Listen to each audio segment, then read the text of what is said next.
আজ আমাকে যেমনি হোক এই পাজেলটা সাজাতে হবে। এই তো পাজেল বানানো শেষ হয়ে গেছে, তাড়াতাড়ি করে গিয়ে মাকে ডেকে নিয়ে আসি। আরে মা তো দেখতেছি রান্না করতেছে। মা এইদিকে শোনো, একটু বাহিরে এসে দেখে যাও। এই দেখতেছিস না আমি রান্না করতেছি, যা এখান থেকে। দেখ মা আমাকে এমন করে বকা দেবে, যদি আগে জানতাম তাহলে এখানে আসতামই না। আরে আমার নাতিটা তো দেখতেছি মন খারাপ করে বাহিরে চলে গেল।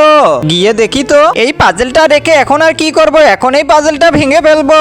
আরে খোকা মনে হয় এই পাজেলটা মিলাইছিল আর ভেঙে ফেলে ওইদিকে মন খারাপ করে বসে আছে। আমি তাড়াতাড়ি করে গিয়ে এই পাজেলটা আবারও মিলে ফেলি। এই তো মিলানো শেষ হয়ে গেছে, এবার গিয়ে খোকার মাকে ডেকে নিয়ে আসি। এই দেখো বাইরে কত সুন্দর একটা পাজেল মিলানো রয়েছে, আর এই পাজেলটা কিন্তু তোমার ছেলে মিলিয়েছে। আরে তাই নাকি? খোকাকে অনেক ধন্যবাদ। পিছনে কে আবার তালি বাজাচ্ছে? বাবু তোর পাজেলটা মিলানো অনেক সুন্দর হয়েছে, তোকে একটা লাইক করে দিলাম। আরে আমি তো পাজেলটা ভেঙেছিলাম, তাহলে পাজেলটা কে মিলালো? বুঝতে পেরেছি, দাদিমা তাহলে পাজেলটা মিলিয়েছে। এই সুন্দর ছবিটি ভালো লাগলে সবাই একটি করে লাইক ও সাবস্ক্রাইব করবে।